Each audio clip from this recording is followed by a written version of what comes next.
Creemos que la vida es un viaje de autoconocimiento y que las mejores preguntas nos guían. Somos curiosos y nos apasiona aprender. Hace un tiempo comenzamos a juntarnos en un café todos los meses para compartir nuestros nuevos aprendizajes. Y ahora decidimos grabar estas conversaciones para crecer juntos. En Cafecito en Espiral vemos el aprendizaje como un proceso continuo y cíclico, en el que nos encontraremos con obstáculos y situaciones similares a lo largo de nuestra vida, pero cada vez con mayor perspectiva, calma y conciencia, en una nueva etapa de este espiral ascendente. Te invitamos a conectar y aprender con nosotros.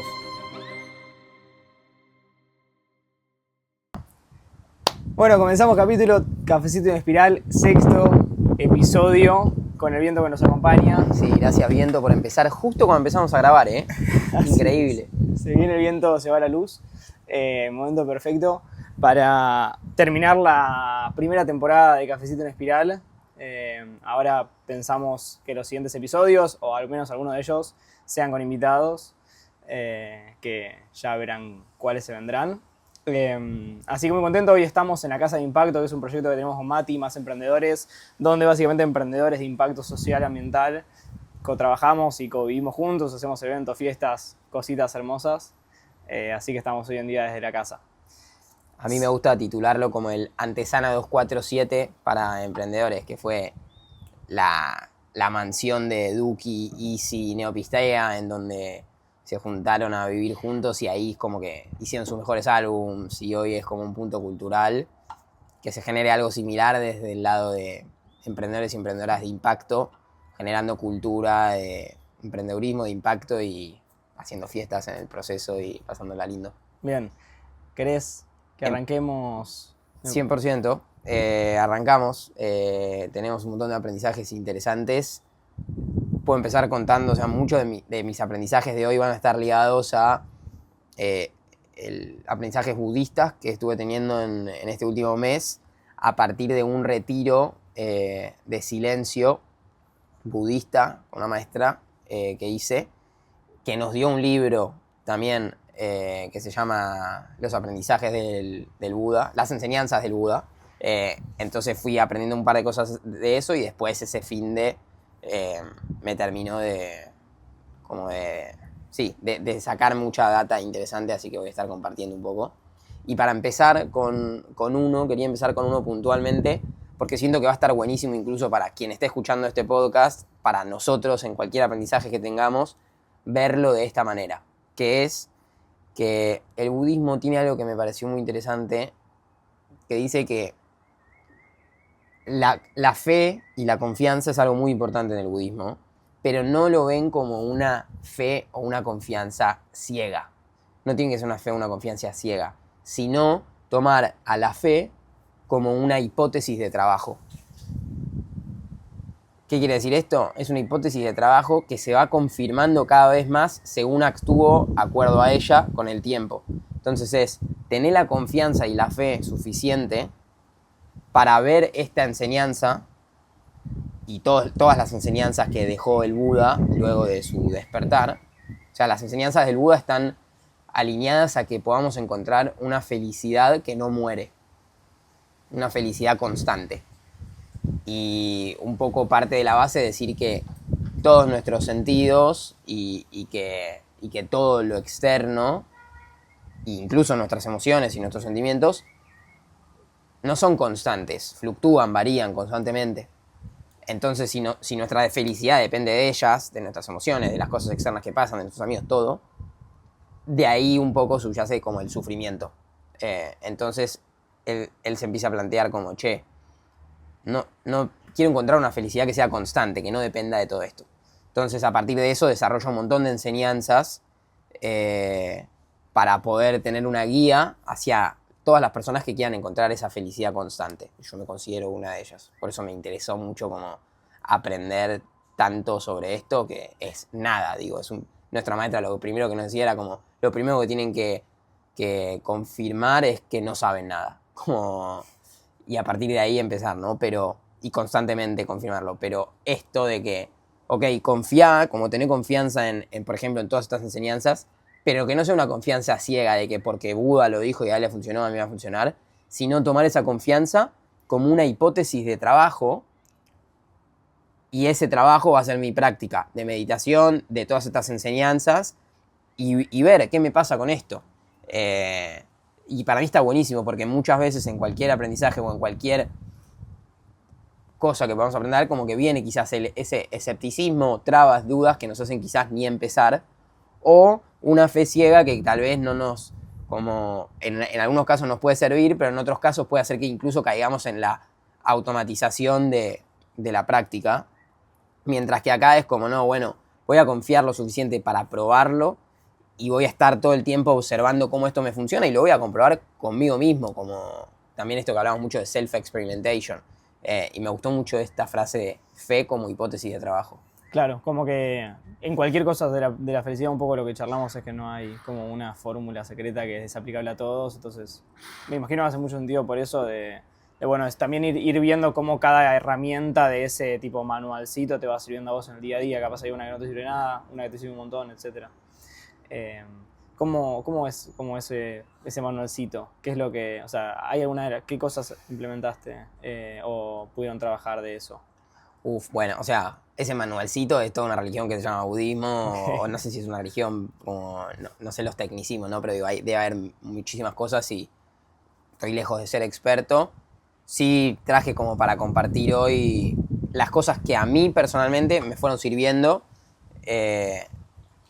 con esta mirada también, ¿no? De ir armándome mi cajita de herramientas de todos los distintos modelos mentales, lenguaje del universo, religiones, lo que sea que voy viendo que me van sirviendo. Las cosas que, o sea, siento que hay miles, pero de un par de las cosas que traje son, esto es de lo que más me sirvió y de hecho lo sigo utilizando como algo práctico hoy, que también en capítulos anteriores hemos hablado de, bueno, y un poco lo introducí antes con esto de que nuestro sufrimiento muchas veces parte de agarrarnos, de que como que nuestra mente se agarra de nuestras situaciones de vida, de las cosas externas, de nuestros pensamientos, de nuestras emociones, y también hemos explicado esto de que nosotros no somos nuestra mente, ¿no? Entonces como este fin de semana del retiro me lo reforzó mucho y estaba muy alrededor de, claro, como yo estoy prácticamente en silencio por 3 días, mi tarea principal pasó a ser observar a la voz de mi cabeza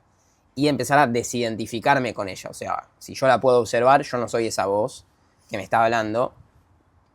Entonces, una de las cosas que me llevé es que la práctica esa no necesito como... O sea, sí me sirve sentarme a meditar 1 hora por día, ¿no? 100%. Pero no ese es el único momento. La práctica es constante porque yo en todo momento, 24/7, puedo estar observando a mi cabeza. Y cómo nos lo transmitía esto también el retiro era que además de estar meditando 5 o 6 horas por día, teníamos momentos de tareas del hogar en donde yo tenía que barrer, otro tenía que cocinar. Y ahí de repente quizás la maestra nos retaba porque estábamos limpiando lento, no sé. Y después de media horita decía, ¿qué les hizo sentir que yo les grite? ¿Me están juzgando? Todo lo que a ustedes les está pasando, vuelvan la mirada hacia adentro de ustedes. Entonces como eso hacía que tu voz empiece a estar mucho más activa y mi tarea era, estoy barriendo y tengo que estar barriendo. Y detectaba que mi cabeza se iba para otro lado, volvía. ¿Qué ejercicio me fue como de los más útiles para volver constantemente? Tanto cuando estoy meditando y mi cabeza se me va, como cuando estaba barriendo y hoy en el día a día trabajando, es empezar a catalogar a los pensamientos como hábiles, neutros e inhábiles. Entonces, los pensamientos hábiles son los que me dan claridad interna. No soy experto en este tema tampoco, pero lo que yo terminé entendiendo de esto es como, bueno, son los pensamientos que me sirven a mí para darme claridad interna y quizás, no sé, tipo voy caminando por la calle y digo como, qué lindo árbol, o sea, qué lindo esto. Pero me quiero quedar más con los otros, que son como los neutros, son simplemente los que no me están generando nada, como nada negativo hacia mi persona ni positivo, pero simplemente pasan. Pero la idea sería yo no engancharme con eso, porque me estoy yendo del lo que se llama el objeto benéfico, que en este caso serías vos y este podcast. Los peores son los inhábiles, que son los que me dicen, por ejemplo, uy, estoy comunicando este aprendizaje mal, o tendría que haber llegado más temprano hoy, o mañana tengo que hacer tal cosa. Si es algo de organización, como, che, mañana quiero ir al gimnasio, bueno, ok, me siento, lo organizo, ¿a qué hora voy a ir al gimnasio? Eso está bien. Pero no decir como, mañana no voy a llegar al gimnasio temprano, como, todos esos pensamientos son como inhábiles y me sacan del momento presente y al fin y al cabo me siguen como eso también me gusta, de que cada cosa termina yendo a la base, que es como estar en el ahora y estar en el presente. Entonces es estar atentos a los pensamientos. Cuando detecta un pensamiento inhábil, nuestra cabeza es tan hábil que nos engaña para convencernos de que conviene seguir pensando en eso, de que yo voy a poder mejorar y la próxima no voy a llegar tarde, de que yo voy a poder... Pero en realidad no están siendo pensamientos proactivos, son solo pensamientos que me generan sufrimiento y malestar. Entonces, si yo puedo detectarlo, y simplemente ahí mi tarea es pensamiento inhábil, vuelvo. Ya está, se terminó ahí. No sigo reflexionando sobre ese pensamiento, si está bien pensarlo, si no está bien, no, vuelvo. Estoy barriendo, estoy barriendo lento y la maestra me había dicho que tenía que... Pensamiento inhábil, vuelvo. Me estoy yendo al trabajo, me estoy llegando al bondi y digo, llegaré al bondi y tengo que... ¿Eso me va a hacer llegar más rápido al bondi? No, pensamiento inhábil, vuelvo. Y así constantemente. Y eso se combina con esto de darme cuenta de que la práctica es constante, porque todo el tiempo yo puedo estar observando a esa voz de mi cabeza que me hace creer un montón de cosas que en realidad me sacan de mi bienestar. Y las veces que más lo logré son las veces que más pleno me siento. Está tremendo. Y siento que una de las cosas que más nos, o sea, que más nos agarra la cabeza o que más nos... bueno, no sé, depende de claramente cada persona, pero es por ejemplo, tomar decisiones o ver temas futuros, como esto que decís, tipo, bueno, ¿cuándo voy al gimnasio mañana? O ¿cuándo, qué sé yo? O tipo, che, vamos a cenar, quiero ir a cenar a este lugar, no, quiero hacer este viaje, no, etcétera. A mí lo que me sirve ahí es, tipo, por ejemplo, para liberar la cabeza es pensar, tipo, quiero tomar esta decisión ahora o la quiero tomar en otro momento donde tenga más información. Como, por ejemplo, no sé, en una semana voy a saber si cambia algo, o voy a saber si me siento mejor, o voy a saber si estoy más para eso o no. Entonces, ¿la quiero tomar ahora o la quiero tomar en una semana? Y si tomo la decisión de hacerlo en una semana, no pienso más en el tema en toda esa semana. Y tipo lo borro de mi cabeza, cosa de que no me siga como carcomiendo y seguir pensándolo entre cada espacio libre, porque esas cosas te matan. Y cuando si la tomás es tipo, bueno, tengo toda esta data que en base a la que la puedo tomar, me visualizo eso, cómo me voy a sentir y tomo la decisión y bueno, después me entrego a un poco lo que venimos charlando, pero hay muchas veces que la cabeza se queda ahí como dando vueltas a una decisión que quizás no la terminas de tomar y te carcome la cabeza. Total, y agendar el espacio es clave para decir, bueno, no está mal pensar en esto, pero me voy a agendar y lo voy a pensar acá. Y yo ya saber que lo voy a pensar en este momento va a permitirme catalogar a todos los otros pensamientos como inhábiles, porque claro, en realidad estoy dando vueltas sobre algo que ya sé que lo voy a hacer. Catalogaste un grupo, sí. Y lo conecto a un aprendizaje que tuve, que a mí me pasaba que cuando estaba de vacaciones estaba como, no sé, paseando con mi familia por un lugar muy lindo y la cabeza se me iba a miles de pensamientos distintos, de diferentes cosas. Y entonces como me hice la pregunta de cómo puedo disfrutar de estos paseos sin que se me coma la cabeza y yo tipo todo el tiempo intentar de sacarla y qué sé yo. Y un poco con esto que decís es como, bueno, tratar de siempre estar presente y cada vez que mi cabeza se va a otro lado, entender por qué se fue a ese lado, por un lado, pero también por qué se fue en este momento particular. ¿Qué tiene este lugar que hace que mi cabeza se vaya a ese lugar? ¿Qué del contexto tiene para enseñarme del tema que yo estoy queriendo pensar o descubrir? O sea, si hay algo de, no sé, de mi trabajo que como lo pienso y lo pienso y lo pienso y se me viene como en cierto momento, bueno, ¿qué tiene este lugar o este momento o estas sensaciones para enseñarme del tema que quiero pensar? Una vez que tipo, lo pienso, lo anoto y sigo en el presente, no lo pienso en el momento. Porque si no la cabeza va a seguir reforzando eso de hay que pensarlo ahora. Y eso, como ¿qué tengo para aprender de esto que me vino? ¿Qué hay en no sé, en ese caso en la dinámica familiar que se está dando, que me trae este aprendizaje, como para seguir pensándolo de formas distintas? A pesar de que, no sé, estás caminando por una montaña y estás pensando sobre cualquier otra cosa, podés intentar de conectar de alguna forma y te trae como algún conocimiento interesante. Así que ese es otro aprendizaje que lo conectaba. Me gusta. Me acordé de algo que me habían enseñado en cuanto a esto de inhábil, hábil y neutro, que lo quería sumar, que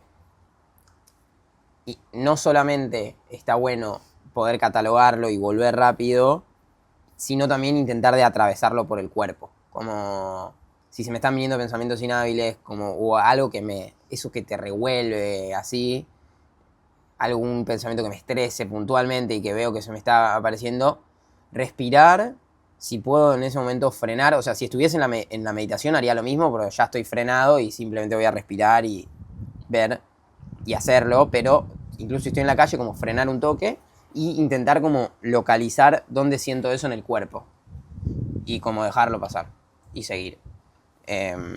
Muchas cosas se están yendo más como también a esto del cuerpo, ¿no? Y de no sobre racionalizar todo, que me parece algo interesante para, no sé, mentes curiosas quizás como nosotros que queremos entender todo y a veces es mejor como atravesarlo y que pase. Bueno, una de las cosas que más estuve aprendiendo este último tiempo es en relación a eso, a cómo justo el aprendizaje que conté recién va muy a algo de la cabeza, de tipo, bueno, ¿qué tiene esto para enseñarme? Todo el tiempo de intentar de mejorarnos, de tipo aprender, de qué sé yo.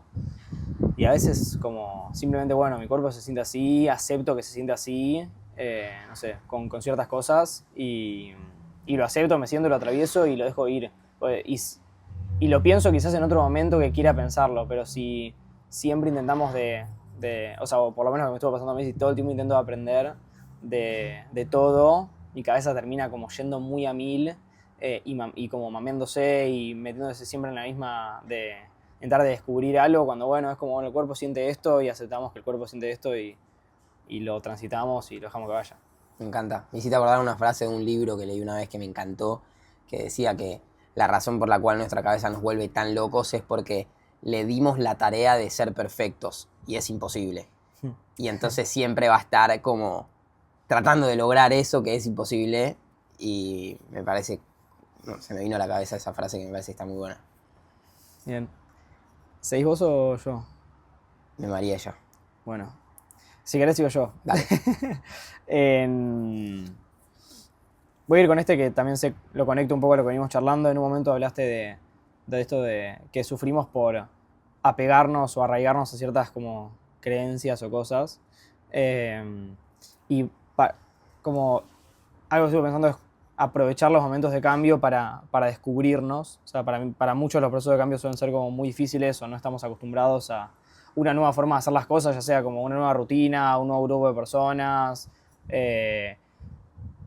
trabajar más tiempo, mudarnos, lo que sea. Y hace poco empecé un proceso de cambio y cuando surgen malestares o sentimientos fuertes o cosas que no termino de entender porque estoy en un lugar donde claramente no conozco, no me conozco, no conozco mi cuerpo, intento verlo con curiosidad para autoconocerme. Por ejemplo, no sé, hacernos preguntas de a ver cómo soy, a ver cómo soy trabajando 8 horas en marketing por día, a ver cómo me siento yendo a hablar con un grupo de desconocidos en medio de la nada, a ver qué le pasa a mi cuerpo, como hacernos estas preguntas con curiosidad en lugar de tipo full malestar, a ver cómo soy de cualquier forma y usar estas situaciones que nos generan incomodidad o miedo para llevarlas desde la curiosidad.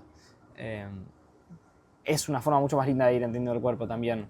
Y nos hace, como también siento que la curiosidad nos hace concentrarnos mucho más en lo que nos pasa.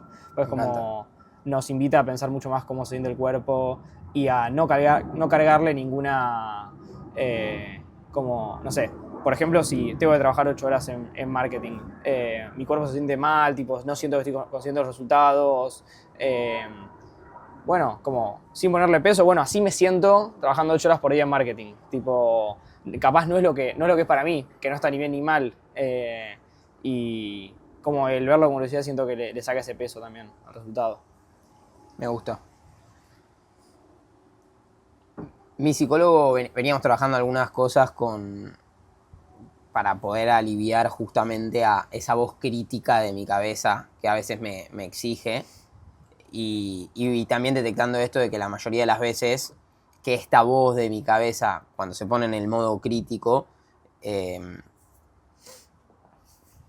suele estar hablando de cosas del pasado y del futuro, ¿no? Pocas veces en el presente. Y él me había dado una tarea para el retiro que me dijo intentar buscar una frase que me ayude a volver. Que le pueda decir cuando aparece este crítico tan presente.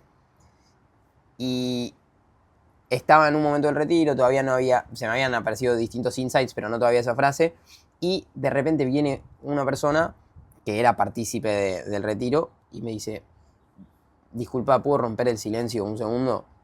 Y le digo, sí, obvio. No fue tan estricto con el silencio igual, como que a veces le podíamos hacer preguntas a la maestra, teníamos entrevistas 1 a 1 con ella, pero igual. Viene y me dice, ¿a qué hora te vas mañana? Porque quiero saber si me puedo meter con vos en el auto, a llevarme a Montevideo. Yo le dije tipo, dale, ok. Como que ahí mi cabeza se puso activa con eso. Y dije, bueno, lo tomo como un desafío extra, ¿viste? De pensamiento, todos son pensamientos inhábiles, como volver.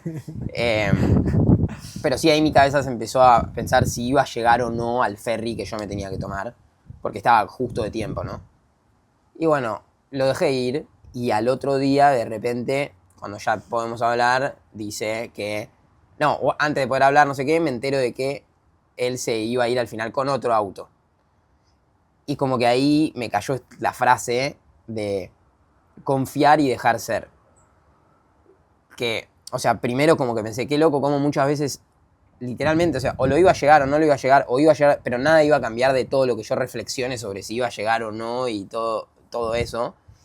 Y qué loco, como muchas veces ni siquiera termina sucediendo eso que nos preocupaba. Hay una frase que me gusta mucho que es como, tuve miles de problemas en mi vida y nunca me crucé con ninguno. Y un poco por eso ahí me surgió esta frase que me está sirviendo hoy en día, que es como confiar y dejar ser. Es como esta, confía de que probablemente todo salga como tiene que ser y también déjalo ser y viví con eso.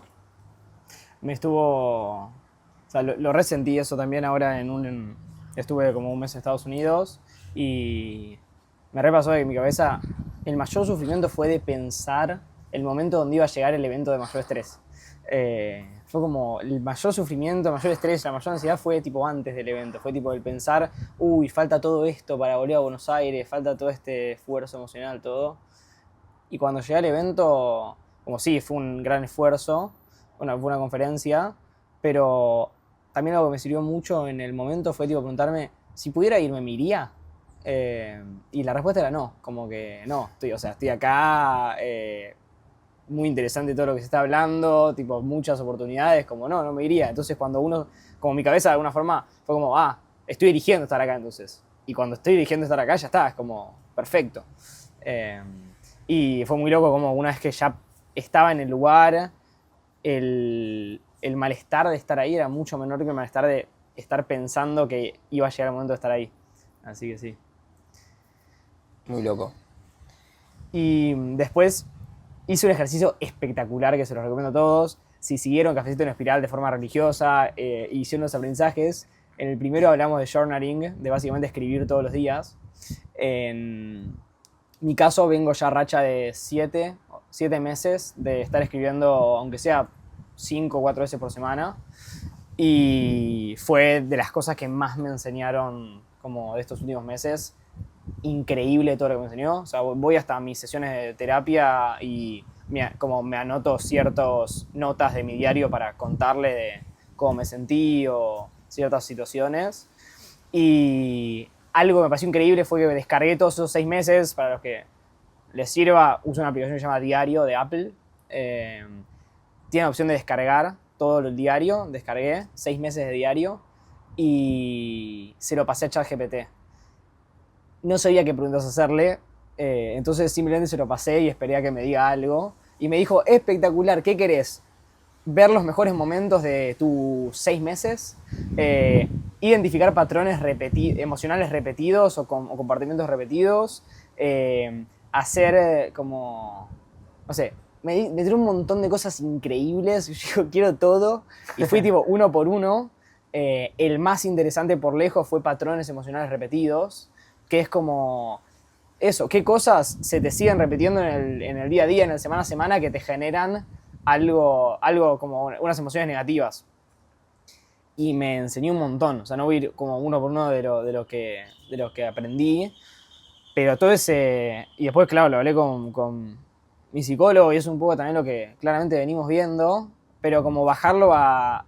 estructurarlo y ordenarlo de esa forma a todas las cosas que te pasan es increíble. Y después, claro, le decís, bueno, yo me gustaría trabajar este tema y te ayuda y te da herramientas y ejercicios para cada uno de esos temas. Entonces, por ejemplo, para cada uno me hizo un ritual, para cada uno de mis patrones emocionales repetidos. Me hizo un ritual. Hay dos que me parece que me parecieron piolas, hasta me los puse en el calendario, para hacer todas las semanas. Una es celebrar lo invisible, que es al final de un día no productivo, que esto principalmente es porque me pasaba de estar, no sé, día de semana en horario laboral y ponerle que, no sé, quiero ir a tomar un mate con mi novia al río o quiero ir a hacer, no sé, cualquier cosa que no sea laboral y mi cabeza se me enviaba mucho de tipo, tengo que estar produciendo, qué sé yo. Entonces el ritual es hacer una lista de todo lo que hice que no se mide en tareas cada semana. Entonces, tipo, ¿qué cosas hice en esta semana que no se miden tareas? Como, no sé, cuidarme, charlar, sentir, descansar, conectar, como todas las cosas que no se miden en to-dos, que no se pueden poner en una lista de tareas. Y al final escribir, mi valor no depende de lo que produzco, sino de lo que soy. Eso es muy interesante. Y el otro, que es como para tener más, para valorarse más uno, el ritual se llama Volver a mí. Y dice cuando, no sé, sientas ansiedad o una necesidad de validación externa, sentarte 15 minutos, música suave, escribir una carta de cuidado a vos mismo. Responder qué parte de mí se siente solo y qué le diría si fuera mi hermano menor. Y después abrazarte, respirar y repetir, estoy conmigo, no estoy solo. Y de estos hay como muchos rituales interesantes que... otra cosa es como nosotros estamos buscando mucho, o por ejemplo, en mi caso me pasa de estar buscando, no sé, muchas experiencias piolas, como, no sé, retiros, distintas cosas que estén buenas. Y otro ritual que estaba bueno es el milagro de lo simple. Un día normal, sin eventos ni adrenalina, 20 minutos salir a caminar sin celular y prestar atención a 3 cosas cotidianas como si fueran mágicas. O sea, una flor, una sonrisa, el viento, lo que sea, y escribir, hoy la belleza estuvo en... Ta, ta, ta. Así que esas son algunas cosas interesantes que saqué con ChatGPT. Me encanta, me parece un flash. Sé que gente que nos esté escuchando le debe pasar lo mismo que yo, que es que a mí me encanta escribir en papel en tema de journaling. Hay una aplicación, creo que se llama Everwrite, que vos podés sacarle foto a lo que escribís y subirlo. Hoy seguramente hay un montón. Hoy seguramente se le puede sacar fotos a esto y pasárselo a ChatGPT y directamente. Pero digo, como quiero las dos, quiero escribir y quiero poder tener todos esos insights que me parecieron buenísimos. Y qué bueno lo del milagro de lo simple está buenísimo poder agendarlo en 20 minutos y también poder tener la conciencia de decir, cuanto más consciente lo tenga, mejor puedo vivir así día a día, como cada vez que camine, cada vez que estoy en una charla y noté que mi cabeza se fue, como eso, quizás puede ser un paso posterior a lo de detectar el pensamiento inhábil. El concentrarse en el objeto benéfico es como el milagro de lo simple, es como, bueno, estoy acá y qué cosas me pueden hacer para traer al presente. Pues. Me encanta.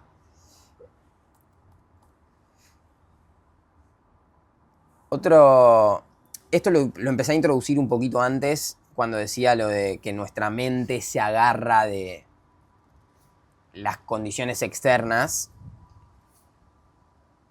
Se repetía mucho en el retiro al que fui como la importancia de las restricciones, ¿no? De cómo como los monjes budistas, como monjas en los retiros, como suelen tener periodos de restricción, y mismo en el retiro al que yo fui me estaba restringiendo del habla, comíamos la última comida a las 12 del mediodía y después no comía hasta el otro día. Entonces, como se hablaba mucho de eso y teníamos un espacio de 1 horita y media de enseñanzas en donde podíamos hacer preguntas. Y yo pregunté como, ¿cuál es la importancia? O sea, ¿por qué es tan importante esto de restringirte? Porque me da curiosidad por qué la restricción. Y la respuesta un poco fue esto, de que la mente agarrarse de nuestras condiciones externas, decía como que se agarra de 5 sentidos y un sexto, que es nuestros 5 sentidos, ya los conocemos, y el sexto lo llamaba como mente-corazón, ella, que es como nuestras emociones, nuestros pensamientos, ¿no? Que también son objetos de nuestra conciencia, porque de la misma forma que puedo observar el mate, puedo observar mis pensamientos y mis emociones. Y la mente también se agarra de eso. Entonces, si nosotros los restringimos, o sea, restringimos el comer, el hablar, los placeres sensoriales, nuestra mente no tiene de qué agarrarse. Y como no tiene de qué agarrarse, empieza como un poco a... O sea, la mente piensa que agarrándose de esas cosas es donde va a tener este placer, donde va a poder aliviar el sufrimiento, pero en realidad lo que está haciendo quizás a veces es crear más sufrimiento porque te volvés dependiente de esas cosas o empezás a generar un apego a la vida que quiero tener, a los placeres sensoriales, a un montón de cosas que están buenísimas igual y como que, digo, si no querés ser monje o monja, las podés tener en el día a día, ¿no? Pero está bueno el ejercicio de la restricción porque nos permite hacer que nuestra mente diga, bueno, ok, si yo tengo un apego a todo esto, se lo saco y me empiezo a dedicar por 3, 4 días o cada vez que medito, cada vez que vuelvo al presente, a estar concentrado simplemente en observar, en observo lo que está alrededor, cómo me siento, la charla que estoy teniendo. Eso empieza a ser, porque se siente increíble. O sea, cuando podés lograr volver a estar como 100% presente, no, al final no depende de lo externo. O sea, yo cuando salí del retiro en un momento fue una locura. Frenamos en una estación de servicio a cargar nafta. Yo siempre me preocupo si voy a comer en un restaurante, mirar hacia afuera, quiero tener una linda vista. Estábamos cargando nafta, yo estaba mirando tipo lo más feo que se podía mirar, no sé, era como un kiosco horrible y estaba súper pleno. O sea, me sentía como si estuviese, no sé, en el Caribe. Entonces, como eso demuestra que es lo interno, y así yo le puedo empezar a decir a mi mente como, che, ¿ves que no necesitas todo lo que crees que necesitas para tener una felicidad constante? Y entonces tu mente poco a poco empieza a ceder y a darse cuenta, a partir de esta hipótesis de trabajo, que, o sea, no necesito, es mentira que todo eso lo necesito para mi felicidad. Y ese es un poco el poder de estas pequeñas restricciones, ¿no? Que puede ser no usar el celular, que puede ser ayunar por un día, que puede ser no hablar. Me pareció muy interesante. También no me acuerdo quién, escuché en un podcast que hablaba de que la dopamina, yo no tenía idea de esto, que la dopamina ocupa también el lugar de la serotonina. Como que si vos buscas todo el tiempo dopamina, deja menos lugar para la serotonina, que es de alguna forma la felicidad más, que dura más en el tiempo, más sostenible y menos picos, lo cual no sabía, pero me pareció como muy interesante. Creo que va un poco a eso, ¿no? Como reducir las dopaminas instantáneas por una felicidad más prolongada. Sí, puede ser, sí. O sea, sin ser neurocientíficos, creo que Stanislao Weinreich lo hablaba en el podcast de La Crúa de Miguel Granados, así que si quieren profundizar en eso, no nos escuchen a nosotros. Pero sí, creo que la dopamina se relaciona más con el placer, mientras que la serotonina un poco más con la felicidad. Sí, total, no sabía que eso ocupaba el mismo lugar. Y el próximo aprendizaje que yo tengo también viene un poco de ese podcast, que es Stanislao habla de que hay dos métodos más efectivos para generar cambios en la conciencia de forma rápida, de alguna forma, o de forma efectiva. El segundo es la respiración y el primero es la meditación. Y me pareció muy interesante cómo él habla de la meditación, que es básicamente estar atento a una o dos cositas. Donde si nosotros estamos, no sé, trabajando y pensando en otra cosa, o haciendo una caminata y pensando en miles de cosas, eso no es estar meditando. Pero de repente si estás caminando y estás concentrado en tu respiración, o estás concentrado en tu respiración y tipo tus pasos o el viento, ahí estás meditando. Y me pareció muy interesante el bajarlo a algo tan sencillo como, bueno, solamente es estar atento a una cosita. Eso es meditar. Y que hay dos momentos donde uno está meditando. Uno es cuando está presente, o sea, cuando estoy realmente atento a qué siente mi planta del pie, por ejemplo, o a cómo estoy respirando. Y el segundo que es cuando te diste cuenta que te fuiste. Cuando te fuiste no estás meditando, cuando estás meditando, y cuando te diste cuenta que te fuiste, estás meditando. Y me pareció muy, muy bueno como... A mí hay algo que yo no medito como hábito, no tengo todos los días como vos, el estar meditando todos los días, todas las noches, pero sí lo hice y lo que me pareció más interesante de haberlo hecho es tenerlo como recurso, de que me sirva en el día a día y poder usarlo cuando lo necesite. Y creo que esto es exactamente poder usarlo cuando lo necesites. El entender que es simplemente estar atento. Entonces, bueno, estoy en el auto y estoy como a mil, estoy como pensando en muchas cosas, vengo un día súper agitado, bueno, medito. ¿Qué significa meditar? Voy a manejar y voy a estar atento a cómo siente el volante. Con cuidado de no chocar. Pero el bajar toda esa carga mental y bajarlo a las sensaciones corporales, a lo que te trae a este momento. Me encanta. Y ahí sumo que el hecho de meditar todos los días también sirve, es incluso una linda forma que a mí me sirvió al principio. Yo antes de meditar venía como muy consciente de mi cuerpo, de la importancia del deporte, ¿no? Y me gustó una vez cuando me dijeron que como meditar era como ir al gimnasio pero para la mente, ¿no? Y literalmente está demostrado que cambian las áreas del cerebro, los músculos como cambian a partir de la meditación. Y esto que vos decís de que tenerlo como recurso para el día a día, el hecho también de meditar constantemente, además de hacerte estar como que es un boost de presencia, encima está entrenando a tu cerebro para fortalecer esas áreas que te van a hacer estar más presente en el día a día. O sea, darte cuenta más constantemente que estás fortaleciendo ese área. Eso me parece algo que también es interesante para tener en cuenta. Sí, re. Voy. Quiero resaltar la importancia de el para qué y de la intención de todo lo que hacemos. Esto también lo aprendí en este libro que venía leyendo de las enseñanzas del Buda y me pareció muy interesante para como poder catalogar cómo incluso una misma situación, dependiendo de la intención con la que lo hago, me puede hacer sentido o no. Entonces, lo voy a ir explicando y voy a ir ejemplificando también con distintas cosas, ¿no? Pero los pasos es antes de realizar un acto, preguntarme el para qué de mi acto. Ya sea de tener una charla con alguien, de hablarlo, de mandar un mail, de salir a correr, lo que sea. Entonces, preguntarme para qué voy a hablar, para qué le voy a decir esto a esta persona. Y ahí como que ya me puede dar un montón de insights, como lo estoy haciendo desde mi ego, porque quiero tener razón, lo quiero hacer porque quiero transmitirle cómo me siento. Estoy yendo a entrenar, ¿para qué? ¿Entreno para que los demás me vean mejor o entreno para yo sentirme mejor? Y eso puede cambiar como todo, aunque el acto sea entrenar, como mi conciencia con la cual hago el acto ya es distinto. Entonces los pasos es como preguntarme qué consecuencia va a tener mi acto, y una pregunta que está bueno utilizar es como, ¿va a dañarme a mí o a los demás? Como que la corriente que estuve aprendiendo se focalizaba mucho en esto, ¿no? En ser consciente, también es ser consciente de qué repercusión va a tener el acto que yo estoy haciendo, tanto en mí como en los demás, para que todos vivamos mejor.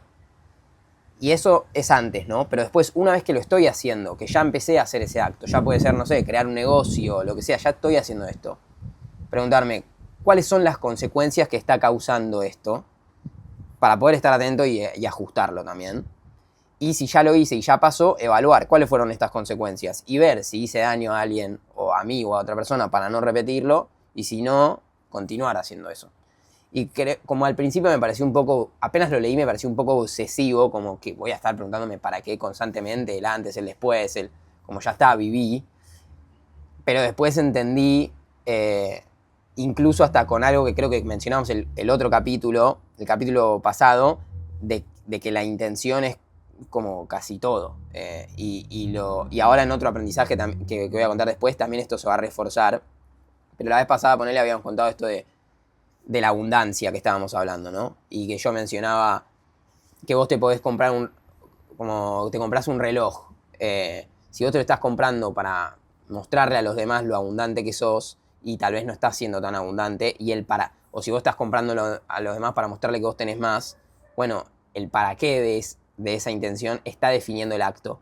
Ahora, si tu abuelo tenía una fábrica de relojes y siempre fue su sueño de su vida comprarse tal reloj y vos de repente pudiste y lo compraste y lo comprás porque eso te recuerda a tu abuelo, es el mismo reloj, es el mismo acto, pero el para qué es mucho más sano y mucho más lindo. Y cambia completamente el daño o no que te estás haciendo a vos con esa intención.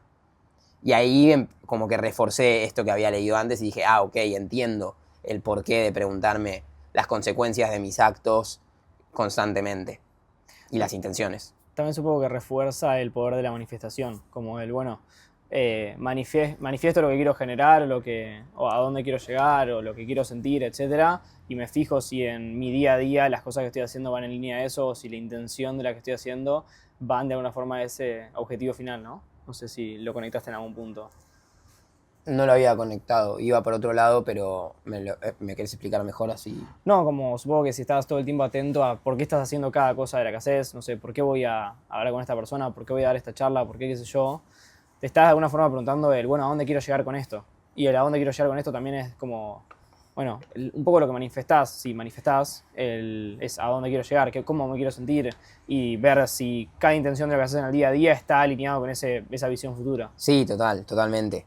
Digo, creo que esto es como, además de ir preguntándotelo constantemente, si vos vas a definir como, che, estos son mis objetivos, estas son mis intenciones, esto es lo que quiero manifestar, visualizar, realizar, todo, bueno, buenísimo, sentémonos a preguntarnos para qué quiero esto, cuáles son las intenciones y llegar a la expresión más pura de eso que quiero. Sí. Re. Tengo una selección de 3 cositas interesantes que vi en este último tiempo, que no tienen nada que ver una con la otra. La primera me pareció muy interesante, un podcast que escuché de Hernán Casiari, que es un escritor muy conocido, que escribió, bueno, Messi es un perro y varios cuentitos.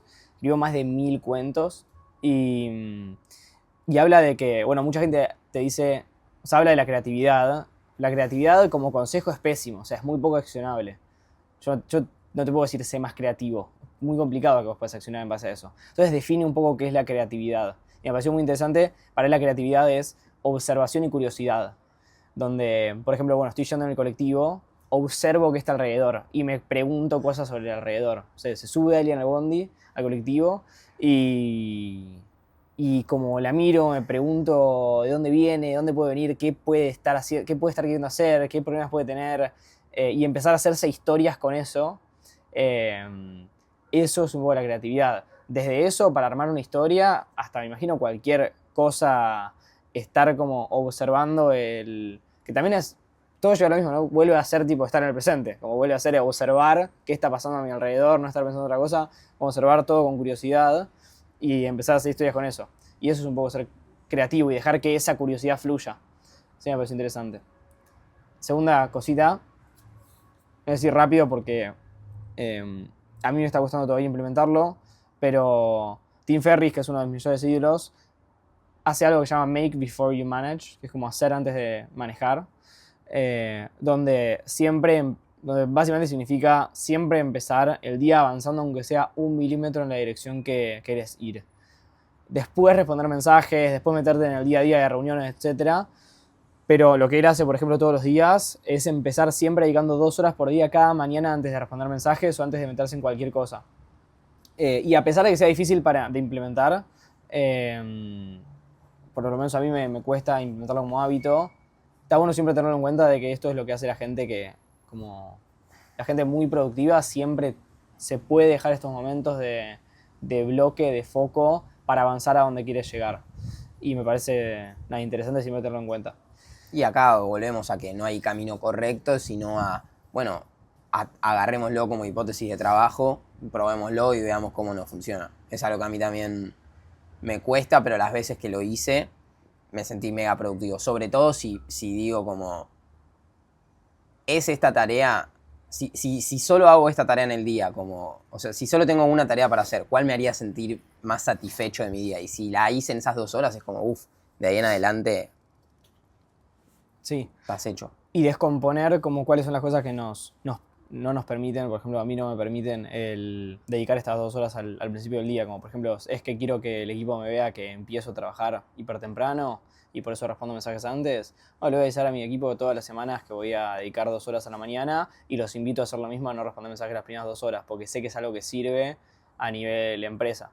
O, bueno, soy empleado, le digo a mi jefe, che, tipo, quiero dedicar 2 horas cada mañana porque creo que nos va a hacer avanzar más rápido. No creo que eso diga, tipo, genere problemas. Total. Entonces, como ver esas cosas que nos traban.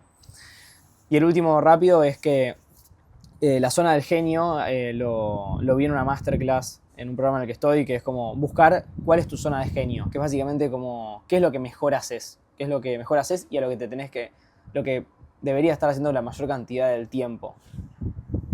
Y cómo descubrirlo, por ejemplo, viendo a dónde tu vida siempre te lleva.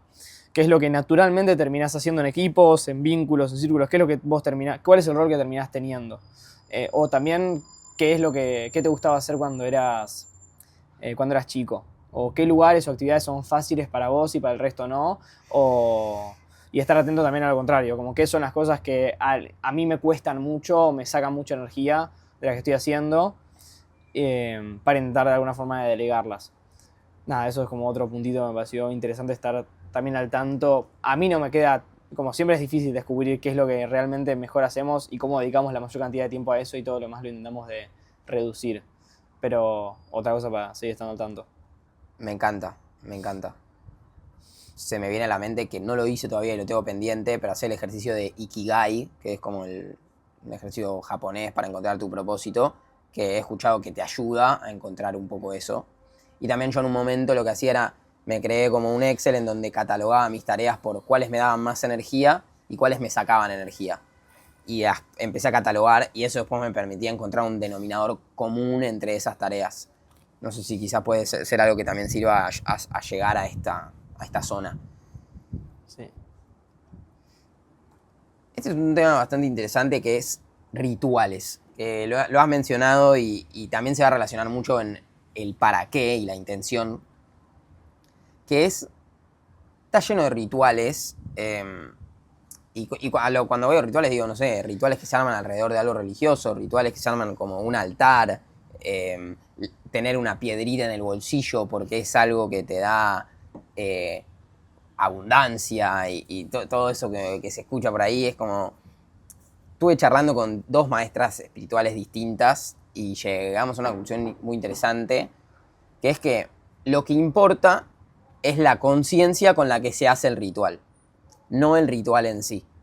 Entonces, la piedrita no me da abundancia. La fotito que tengo guardada de, no sé, Jesús, Buda, quien yo crea. El problema es pensar que esa piedrita o que esa foto es la que me da el poder. Ahora, si yo uso esa piedrita para recordarme que el poder está en mí, es otra cosa. Si yo uso esa piedrita para recordarme que yo tengo la abundancia, que yo tengo la capacidad, es distinto, pero el problema está en como tener una cultura que nos lleve a pedirlo hacia la afuera. Y si el ritual lo usamos para eso, nos estamos olvidando como bueno, justamente de integrarlo, de que nosotros tenemos quizás ese poder en visualizar algo, porque cuando lo visualizamos y cuando lo intencionamos y cuando lo sentimos, estamos creando un mapa hacia el futuro, hacia ir hacia ello, en que nosotros tenemos el poder de ver la vida con abundancia, de estar caminando y de estar en el presente y de ver un árbol y de ver lo otro, que no porque si yo estoy todo el día de mal humor, voy a agarrar esa piedrita y voy a estar de mal humor. Ahora, si yo tengo en conciencia que el poder de ser abundante, de sentirme de esa manera, está en mí, y encuentro que una piedrita o que una foto de Buda, que es un hombre que dedicó toda su vida a encontrar una felicidad constante, me recuerda que yo tengo ese poder en mí, porque él fue un hombre que lo hizo, bueno, buenísimo. Entonces, usar a los rituales a favor de nosotros es algo que lo veo súper positivo, mientras que usar a los rituales como algo externo, quizás no tanto.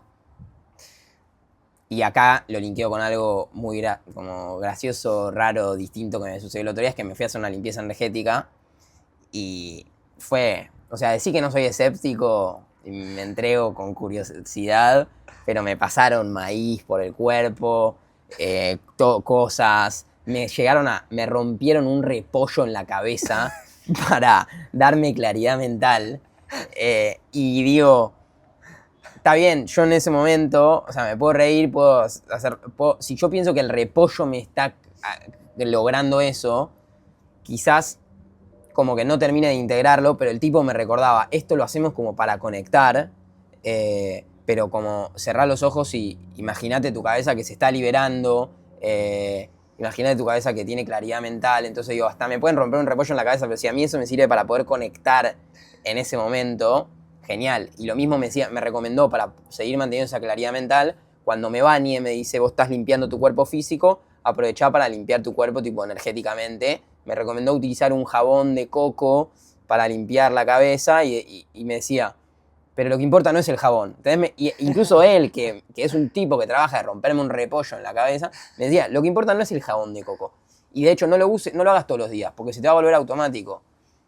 Separate un martes y un jueves, que sea el día que vos vas a utilizar el jabón de coco, y que cuando te lo estás limpiando, no pienses en fútbol, pensá en, me estoy limpiando mi cabeza para tener claridad mental y darme paz, y como que esa es la conciencia que importa. Buenísimo. Y sí, o sea, a mí se me viene mucho a la cabeza esto de que todo en realidad, todo lo que hacemos, rituales, trabajo, vínculos, como todo, todas estas situaciones en realidad son como partes que nosotros buscamos agregar a nuestra cajita de herramientas, ¿no? Como, si vas a depender de un ritual para estar consciente o pleno, lo que sea, no tiene mucho sentido, pero si vos podés agarrar esa sensación que vos sentiste o esos recursos y usarlos en tu día a día y usarlos en otros momentos, para mí es espectacular. Como para mí me sirvió mucho en eventos de conferencias de mucho estrés y mucha presión, esos recursos de espiritualidad o recursos del juego, de lo que sea, de estar más presente. Y creo que ahí está lo lindo, de ir pudiendo como ir agarrando cositas de cada uno. Mi siguiente aprendizaje no está del todo bien ordenado, pero hace un tiempito fui a una feria y me puse a ver una feria americana de cosas así usadas y vi un libro viejísimo que se llamaba El masaje japonés y me pareció muy interesante porque hablaba no solo de masajes sino de yin yang y el Tao y muchas cosas como de filosofía. Lo compré así medio en chiste y lo terminé leyendo entero, 250 páginas, y hablaba mucho de esto del Yin y Yang, de que el Yin y Yang habla de que toda la oscuridad tiene luz y toda la luz tiene oscuridad. Pero también de algo mucho más profundo que es la forma en espiral. Que es de que siempre van a haber momentos de oscuridad y siempre van a haber momentos de luz. Y esto del ser humano de querer como extenderlo o exprimir los momentos de placer y de reducir al mínimo los momentos de dolor y de castigo va en contra del Yin y el Yang. También habla de lo que es el Tao, que la traducción exacta es el camino, de alguna forma. Es el camino que lleva el universo. La naturaleza funciona perfectamente sin nosotros. O sea, el camino de la naturaleza puede ser que un árbol, bueno, es una semilla, crece el árbol, cae, genera vida, genera nutrientes para el suelo, como todo ese camino que lleva la naturaleza. Nosotros, cuando nos ponemos objetivos, nos ponemos deseos, nos ponemos cosas que tenemos que ser, cosas que queremos hacer, en muchos casos podemos no estar siguiendo el camino natural del mundo, el Tao. Y por eso nos pasa que nos frustramos, nos sentimos mal. Y en la naturaleza no hay eso, todo fluye naturalmente. Es de día, después es de noche y está todo bien con eso. Las plantas pierden sus hojas, las vuelven a nacer, todo es cíclico y nosotros intentamos de desobedecer a eso y forzarnos con cómo deberían ser las cosas o cómo armamos que nuestra vida sea de cierta forma y nos ponemos presiones extras y de esa forma es la forma en la que sufrimos. Y me pareció interesante esta visión de, bueno, nos tenemos que entender un poco más al camino, a lo que la vida nos trae y nos presenta. No hay bien o mal, son solo cosas subjetivas del ser humano, como ligadas a objetivos, metas que no se correlacionan con lo que pasa en la naturaleza. Esto puede sonar muy hippie, porque entiendo que también parte de la vida es... parte de ser una vida completa es tener objetivos y metas. Y creo en mi vida que también, como siempre voy a estar teniendo objetivos y metas en mi vida, no voy a ser como dejarme llevar por lo que la vida tiene solo para ofrecerme. Pero me parece interesante pensar en si hay cosas que estamos forzando de más. Si hay cosas que estamos como... nos están costando mucho, nos están sacando mucha energía y que en realidad hay que dejar fluir y quizás no es por acá. Como poner los objetivos, pero confiar si el camino cambia y que el universo sabe. O sea, el universo en ese sentido es sabio. Entonces, como nada, dejo la pregunta de si el universo nos está queriendo decir algo que no estamos queriendo escuchar y capaz puede ser una oportunidad de aprendizaje o de disfrute o de crecimiento. Para quienes quieran profundizar en esto, no puedo dejar de recomendar el libro Surrender Experiment o El experimento de rendirse, que es básicamente de Michael A. Singer. Es un libro de un chabón contando su vida, de cómo se fue dando su vida al hacer esto que dice Fran, al empezar a rendirse y entregarse a lo que la vida le ponía por delante, con sus metas, con sus objetivos, pero quizás él quería maniobrar el cómo de cierta forma y no era por ahí. Y el hecho de entregarse lo terminó llevando a lugares que él profundamente quería, pero no se imaginaba que iba a llegar. Hace un tiempo que vengo trabajando en este concepto de las creencias limitantes, ¿no? Bueno, ¿qué creencias tenemos que quizás o qué creencias tengo que quizás me limitan a ciertas cosas? Y le dije a mi psicólogo que quería trabajar más en esto y me planteó una vez, me dijo, te la tiro para que la pienses, y que si que una de tus creencias limitantes es querer entenderlo todo. Yo me quedé como, bueno, ok, puede ser, no sé. No, todavía no la entiendo, pero me la llevo. Y yo quiero entenderlo todo un montón de veces, pero no entendía por qué quizás eso me podía estar limitando. Hasta que un día me empecé a comer un chocolate y estaba gozando mal, como que estaba siempre o bien, como hay que cambiar, bien. Gozando bien, no gozando mal. Estaba gozando bien y empecé a estaba muy inmerso en la sensación del chocolate y de repente empecé a reflexionar sobre el placer, sobre cómo puedo hacer para sentir esto más seguido, qué loco el placer de no sé. Y me fui de esa sensación de pleno goce. Y ahí lo entendí, como que ahí caí y dije, claro, puede ser que en distintos momentos de mi vida, por el hecho de querer reflexionarlo, por el hecho de querer pensarlo y querer entenderlo, me esté limitando a sentir, a hacer, a gozar, a disfrutar. Así que lo comparto porque fue uno de los aprendizajes que tuve este mes. Otro aprendizaje que vi, también corto, que leí que Google hizo un experimento de muchos años que se fijó a más de 180 equipos intentando identificar qué es lo que hace que los equipos sean como los más fuertes, los más exitosos. Y lo que habla es que lo más importante de todo fue la seguridad psicológica. Que eso es lo que genera mayor efectividad en los equipos. ¿Qué significa? Significa el belief, la creencia de que no vas a ser castigado o avergonzado cuando haces un error, o cuando traes una perspectiva diferente, o cuando pedís por ayuda, o cuando aceptás un error.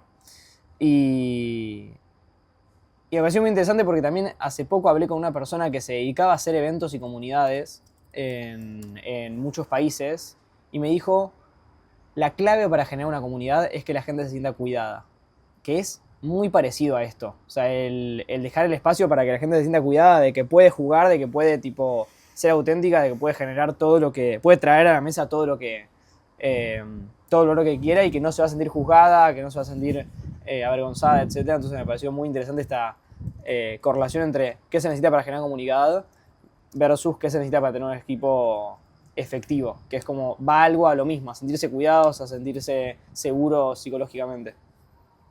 Me encanta. El otro día en una de las fiestas que hicimos acá en la Impact,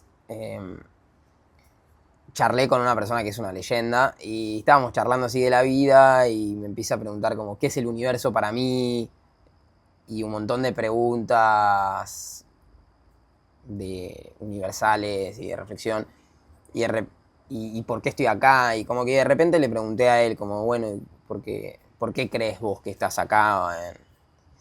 ¿Cuál es tu propósito? Algo así había sido la pregunta. Y lo que me gustó es que él me dijo que él está acá en el mundo para crecer y para autoconocerse personalmente. Y para ser una mejor versión de sí mismo cada día. Y lo que me gustó puntualmente de esto es que muchas veces al pensar en nuestro propósito, o muchas veces yo al pensar en mi propósito, quizás mi cabeza se iba un poco a algo externo también. Como yo tengo muy claro como que uno de mis propósitos, como una de las cosas que quiero hacer día a día es poder vivir con mayor plenitud y conciencia. Pero a la hora de pensar en mi propósito, lo veo como, bueno, ¿qué es lo que yo le vengo a dejar al mundo? Que es crear esta empresa, es cambiar la forma en la que la gente vive tal cosa, es ayudar a las personas a vivir mejor, pero me gustó que el enfoque de él haya sido que su propósito es autoconocerse, es ser una mejor versión de sí mismo cada día. Y conectando esto con algo que también aprendí en el retiro budista, era que muchas veces decían esto de no podés preocupar, más allá de que hay un enfoque muy fuerte en ayudar a vivir a las personas cada vez mejor, el camino a veces es ayudarte a vivir mejor a vos, poder cada vez ser vos más pleno, más consciente, y que eso va a empezar a tocar y afectar a todas las personas con las cuales vos te relaciones. Van a mejorar tus relaciones, van a mejorar tus vínculos, van a mejorar las cosas que vos hagas después también.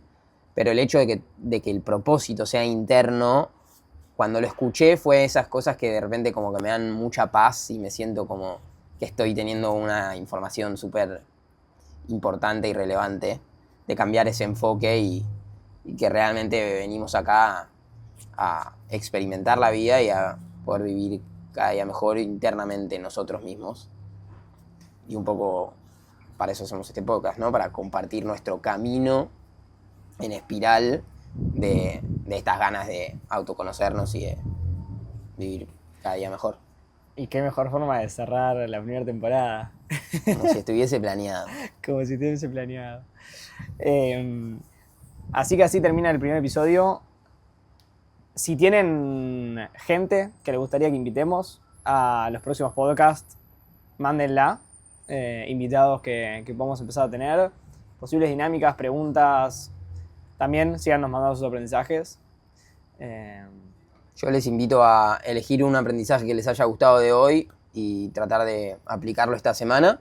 Y también reenviarle el capítulo a alguna persona que conozcan que crean que les pueda servir. Bien. Gracias por acompañarnos a escucharnos y nos vemos en la próxima temporada, el próximo capítulo. Hasta la próxima.